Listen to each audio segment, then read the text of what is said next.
the worst fear for any mother. Yevgenia Kozlova does not know whether her son is alive or dead. These were some of Andrei Kozlov's last moments at the Nova Music Festival, just before he was taken captive to Gaza by Hamas fighters. I want Andrei to return home alive. I want other countries to be involved in resolving this problem. I want for all people, for Israelis and Palestinians, to live in a safe world.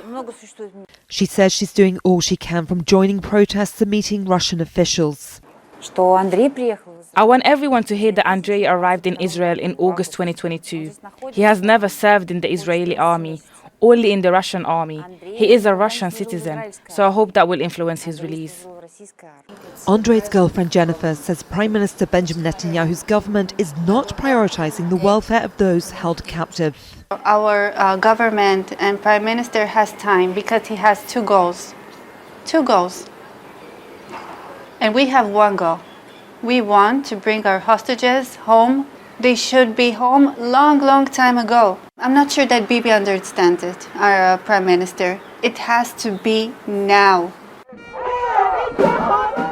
Yevgenia and Jennifer have been joining weekly protests in what's become known as Hostage Square, where their demands have shifted to become more critical of the government's policy in Gaza.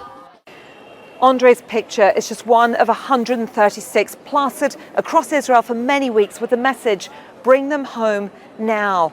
But Prime Minister Benjamin Netanyahu is under renewed pressure, with growing protests and polls signalling a shift in public opinion to support the plight of the captives.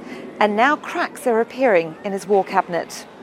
Gadi Eisenkot, who's an observer in the war cabinet, told Israeli media that a deal is the only way to return the captives, contradicting Netanyahu, who insists that can only be done through military pressure. It is the first sign that there are doubts inside the war cabinet, which reflects also doubts in the public. Let's say observers from outside, and also few of us inside, including me, said from the first moment the Israeli war goals are unachievable at all, unachievable, period. Back in Hostage Square, people mark the first birthday of the youngest captive, Kafir Babas. People here say the only priority should be the release of him and dozens of captives. Laura Khan, Al Jazeera, Tel Aviv.